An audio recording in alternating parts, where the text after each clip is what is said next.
गरुड़ पुराण से जानिए कैसे निकलते हैं शरीर से प्राण और क्या होता है मृत्यु के बाद।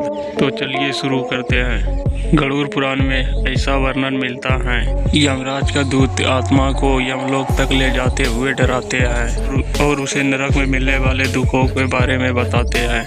अगर दोस्तों आप मेरे चैनल पे नए आए हैं तो मेरा चैनल प्राचीन इतिहास को सब्सक्राइब करें और ऐसे ही प्राचीन इतिहास के बारे में जानते रहें। जीवन का सबसे बड़ा सत्य है मृत्यु, जिसे कोई भी टाल नहीं सकता। मृत्यु लोक में जो आया है उसे एक ना एक दिन शरीर को छोड़कर जाना ही है। शरीर में मौजूद ऊर्जा, जिसे आत्मा कहते हैं, वह समाप्त नहीं होती है, बस रूपांतरित होती रहती है। यह ऊर्जा जब शरीर से निकलता है तो कुआसे के समान होते हैं। जिस शरीर से यह निकलती है तो मृत्यु के कुछ समय तक तो आत्मा को अजब गजब अनुभवों से गुजरना पड़ता है।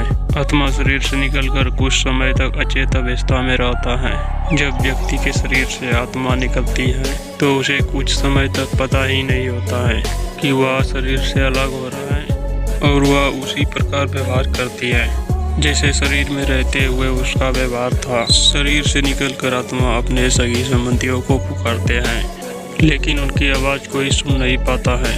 इससे आत्मा को बेचैनी होने लगता है। आत्मा परेशान होकर सभी लोगों से कुछ कहना चाहता है, पर उनका आवाज उन्हीं तक गूंजकर सीमित रह जाती है।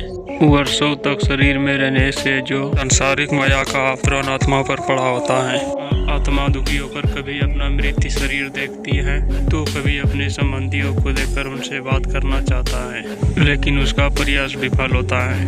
आत्मा कोशिश करता है कि वह फिर से शरीर में घुस जाए, लेकिन यम के दूत शरीर में प्रवेश नहीं करने देते। धीरे धीरे व्यक्ति के आत्मा स्वीकार करने लगते हैं कि अब जाने का वक्त हो गया है।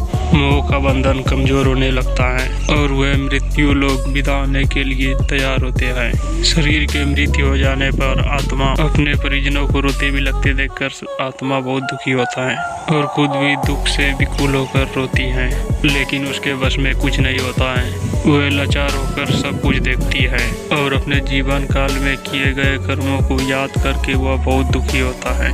यम का दूत आत्मा से कहते हैं कि चलो अब यहाँ से चलने का समय आ गया है, और कर्मों के अनुसार उसे लेकर यम मार्ग की ओर चल पड़ते हैं।